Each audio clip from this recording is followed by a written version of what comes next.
derrame cerebral, algo sumamente delicado sin duda. Y saludo esta mañana al doctor Basilio Fernández Alvarado, él es neurocirujano del Hospital Español y bueno, pues nos hace favor de darnos esta entrevista vía Skype. Muy buenos días, doctor, muchas gracias primero que nada por darnos esta entrevista aquí a Código Salud. Gracias, buenos días, muy amable por la entrevista, estoy a sus órdenes. Doctor Basilio, a mí me gustaría iniciar preguntándole y pidiéndole que nos explique qué es lo que sucede exactamente en el cerebro cuando ocurre un derrame. Bueno, mire, básicamente la enfermedad vascular cerebral se divide en dos grandes grupos. Por un lado, las trombosis, que son los infartos cerebrales, que son eventos isquémicos, falta de sangre. Y por otro lado, las hemorragias, que es cuando se rompen los vasos sanguíneos y es lo que comúnmente se conoce como un derrame. Estos sangrados pueden ser de dos tipos, aquellos que son dentro del tejido cerebral o aquellos que son fuera del tejido cerebral. Cuando son dentro del tejido cerebral, pues obviamente producen irritación y destrucción del tejido del cerebro. Cuando son fuera del cerebro, producen irritación del cerebro y obviamente las dos patologías son distintas, aunque eventualmente las dos son de gravedad, incluso de mortalidad elevada, y por eso se debe tener muy en cuenta el hecho de que esta patología existe y que tenemos que prevenirla.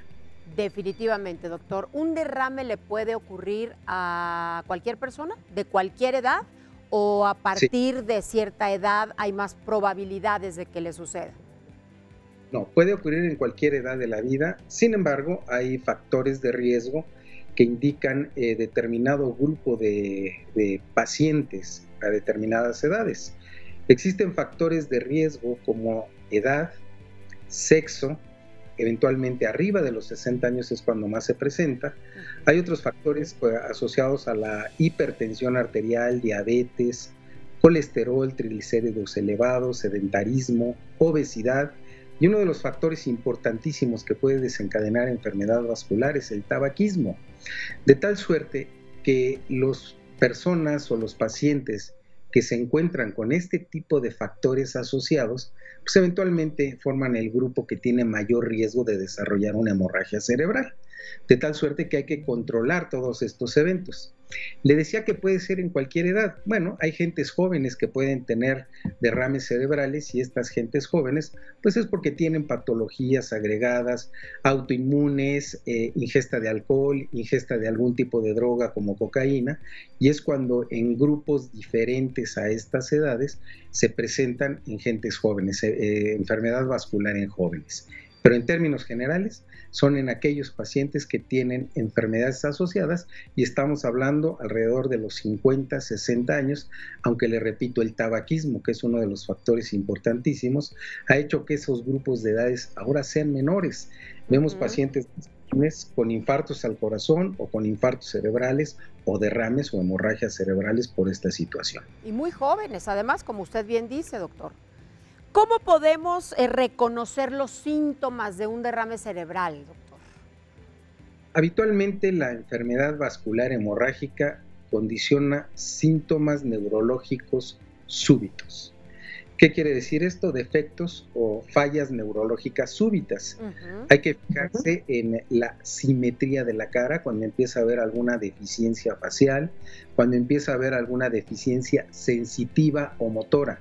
Habitualmente pierden la fuerza en brazos o en piernas, pierden la capacidad de entendimiento o de expresión del lenguaje, pierden el estado de conciencia. Es más frecuente que una persona que tiene un evento hemorrágico, un derrame, pierda la conciencia a un enfermo que tiene un evento isquémico, como que el evento isquémico es un poquito más progresivo que el evento hemorrágico. El evento hemorrágico es súbito. De repente truena, se rompe la arteria y viene el evento súbito que condiciona un déficit neurológico súbito. Así es como tenemos que identificarlo y obviamente, pues esto es una emergencia, es una emergencia neurológica.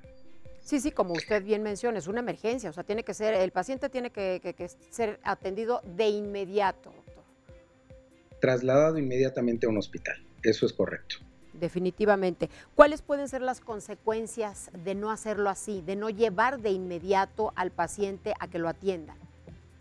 Bueno, mire, en algunas ocasiones, después de que viene el evento, el ictus que le llamamos, la hemorragia, el derrame en forma aguda, el paciente puede recuperar la conciencia y empezar con el déficit neurológico. Aquí la situación es que estas hemorragias son súbitas y es un sangrado súbito que se detiene inmediatamente. No quiere decir que permanezca sangrando el vaso que se rompió.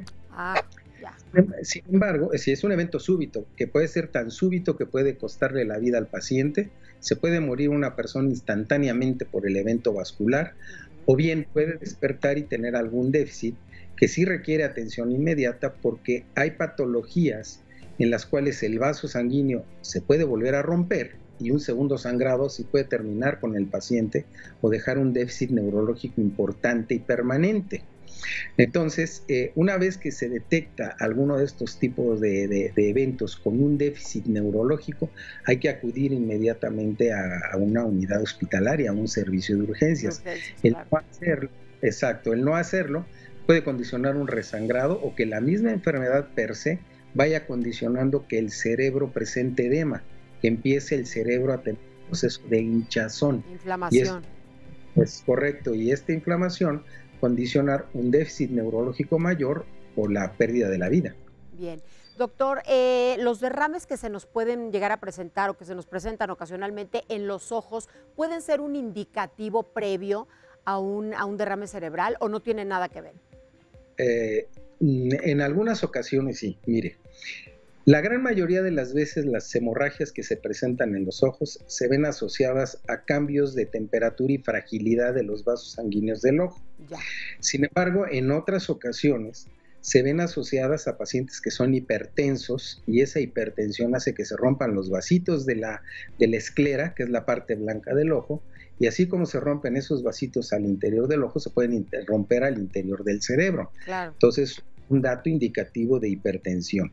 También los pacientes que toman algún tipo de anticoagulación, se ven frecuentemente estos derramitos en los ojos sin necesariamente ser traducción de que va a suceder algo en el cerebro. Sin embargo, siempre que sucede uno de estos eventos, pues sí hay que estar prevenidos, acudir al médico y hacerse un chequeo para evitar una sorpresa. Definitivamente. Como usted bien lo mencionaba, doctor Fernández, otro indicativo puede ser el adormecimiento de la cara, ¿verdad? De algún lado de la cara. Inclusive también pues, dolores de cabeza muy fuertes también pueden indicar que algo está pasando, ¿no? Sí, sin duda, un evento vascular cerebral condiciona dolor de cabeza. Eso es. En algunas ocasiones la hipertensión arterial condiciona dolor de cabeza, pero la misma hipertensión puede ser el causante de la hemorragia cerebral. En algunas otras se rompe un vaso sanguíneo y esa ruptura del vaso sanguíneo produce dolores de cabeza que el enfermo lo describe, me explotó algo en la cabeza y es un dolor que nunca antes había tenido, y eventualmente sí puede ser traducción de un derrame cerebral, y esto obligadamente pues condiciona una urgencia en la revisión y en el tratamiento de ese paciente.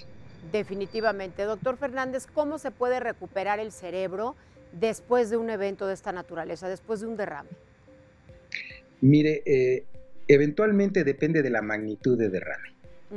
Los derrames cerebrales, en términos generales, pueden ser menos malos que los infartos cerebrales. Y la razón es que un sangrado dentro del cerebro, el chorro de sangre que sale a una presión elevada, puede separar las fibras nerviosas, puede disecar las fibras nerviosas y muchas veces no dañarlas. A diferencia de lo que es un infarto es que se obstruye la circulación y entonces ahí se muere el tejido cerebral. Como en el corazón. Tal cual, sí. En algunas ocasiones tenemos que, dependiendo del tamaño y la localización de la hemorragia, tenemos que ir y operarlos. Esto implica abrir el cráneo, vaciar la sangre que está en exceso, y eso permitirá que el cerebro tenga una mejor condición.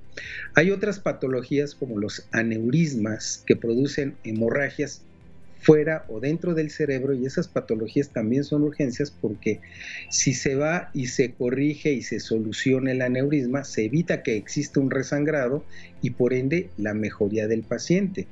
Hay veces que la condición neurológica del paciente después de un derrame, de una hemorragia subaracnoidea, así lo conocemos, no solo tienen dolor de cabeza, les duele el cuello, y si se resuelve esa patología, el enfermo está curado. y en algunas ocasiones sin déficit neurológico, lo cual pues es algo excelente. Cuando existe algún daño neurológico, la terapia de rehabilitación temprana es lo indicado. Entre más pronto se inicie una terapia física, mejor será la evolución de los enfermos. Definitivo. Doctor, le agradezco de verdad muchísimo toda esta información que nos ha compartido de suma importancia y bueno, pues lo felicito. Usted salva muchas vidas y salvó la de un amigo muy querido. Entonces, bueno, pues le agradecemos aún más que esté con nosotros aquí esta mañana en Código Salud. Ya lo invitaremos aquí al estudio, doctor. Muchas gracias. Le agradezco mucho, muy amable, y le quiero dejar un último mensaje, si puedo. Claro. Que le diga a su audiencia, por favor, no salgan de su casa en esta época. Es muy importante para la salud del país. Muchas gracias y muy amable.